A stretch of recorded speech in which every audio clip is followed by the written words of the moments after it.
Padilla was, I thought, considering it was his first extended action, I thought he played with a lot of good poise. He seemed pretty decisive. He didn't. He seemed to process pretty quickly about what to do with the ball, and he acted decisively when he decided what he was going to do. I thought one thing was interesting. Did you notice that the game plan seemed to involve the freshman receivers more than normal? But if you think about it, it actually makes some sense because Padilla is more used to throwing to those guys as backup players than he would be some of our usual starters that get more snaps than either one of the freshmen. So you could tell there was a comfort level that Padilla had with both freshmen. Both freshmen gave a really good account of themselves, as did Padilla. I couldn't help but notice at one point late in the game, it crossed my mind, Padilla reminds me a little bit of another number 8 from years and years ago. Now, maybe that's not fair to Padilla or the other guy, because the other guy was a 2-time All-Big Ten quarterback named Chuck Hartlieb. But he reminds me of Padilla and vice versa, if in part because of his size. You know, Chuck wasn't that tall either, but he played with a lot of intelligence and a lot of savvy, a lot of poise. He didn't seem to ever get flustered. And I think considering that Padilla didn't have much playing experience, I have to give him good grades for how he performed. It's encouraging.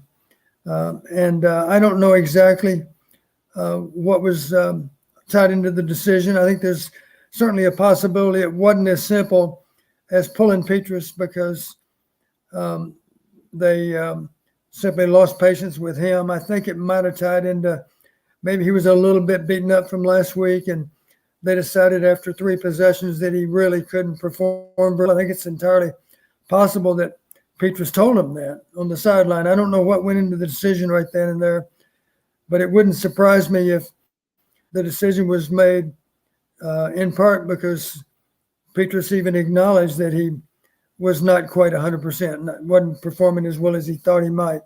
It'll be interesting to see if the coaches comment on that here after the game. But that's just the impression I got from the way things played out. And Kirk had a comment at halftime that maybe suggested that Petrus couldn't perform. And it was the way Kirk said it, I thought it might tie into a nagging injury from last weekend, something along those lines. Don, is it possible that he said what he said to try to protect Petrus' psyche?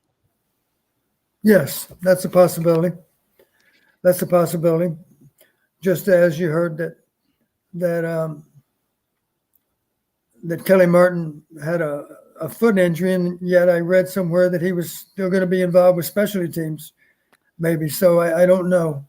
Yeah, I don't doubt that both of them are a little nicked up, maybe, and that might have been part of the decision making. To me, it just doesn't seem like, Padilla came in and it was good to see that initial spark like we were talking about, but he didn't do anything that I don't think Petrus couldn't have done himself. Like, I wanted to see more of his legs get put to use other than, him making the same passes that I feel Petrus could have made. He still threw it in the dirt. He still overthrew some of the receivers.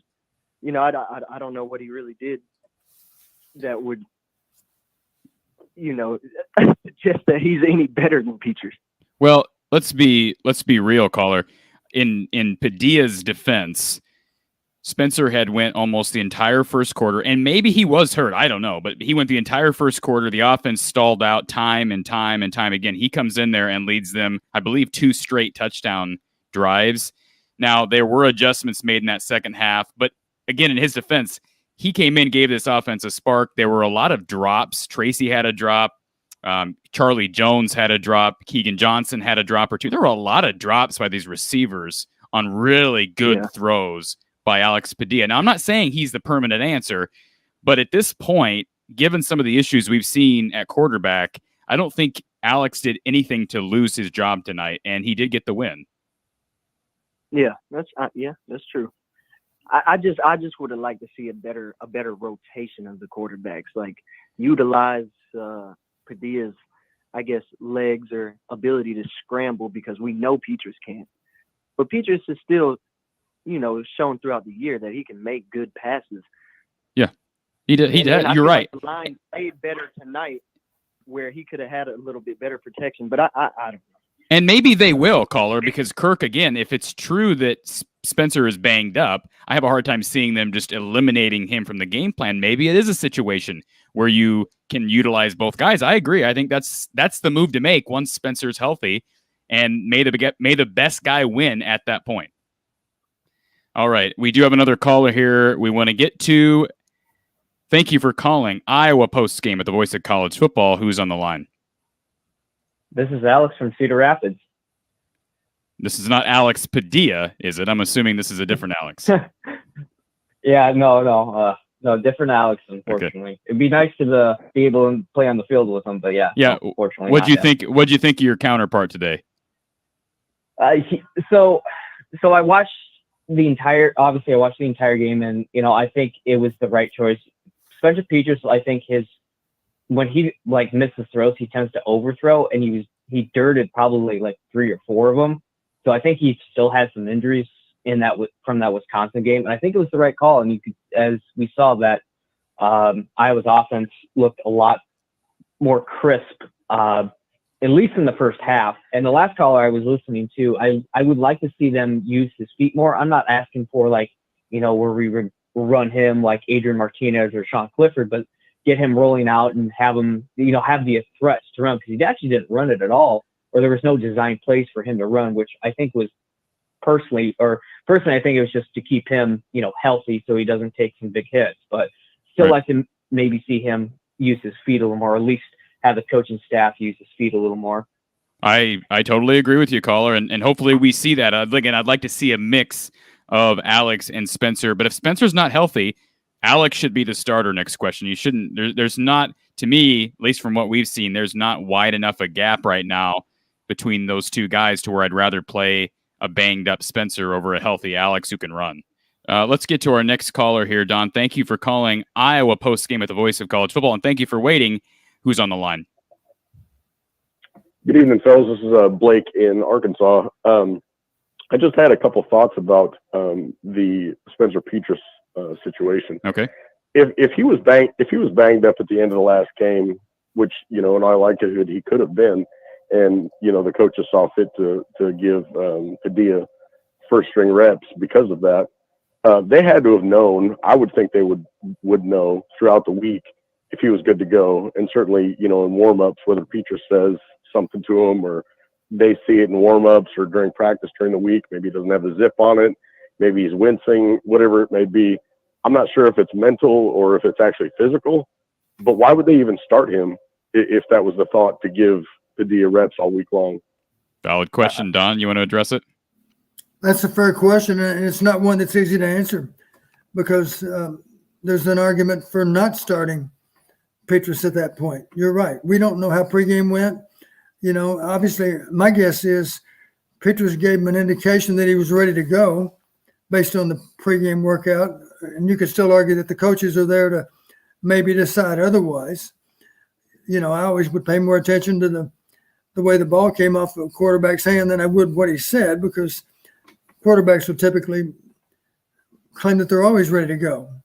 And it's not that they're being selfish in saying that. It's just that maybe it's a little wishful on their part, and maybe they feel once my adrenaline gets flowing during the game, it'll make a difference. But the bottom line, of course, the decision should lie with the coaches and not with the quarterback. Who knows what the conversation might have been, but it was obvious to me based on those early throws that if he's healthy, then he's certainly performing at a low level, and we need to give Padilla a chance. We talked about that a week ago. Would there be anything wrong with giving Padilla a chance if Petras faltered? Well, that's exactly what happened today. Petras did falter early in the game, and we turned around and gave Padilla a chance with 2 minutes and 16 seconds left in the first quarter.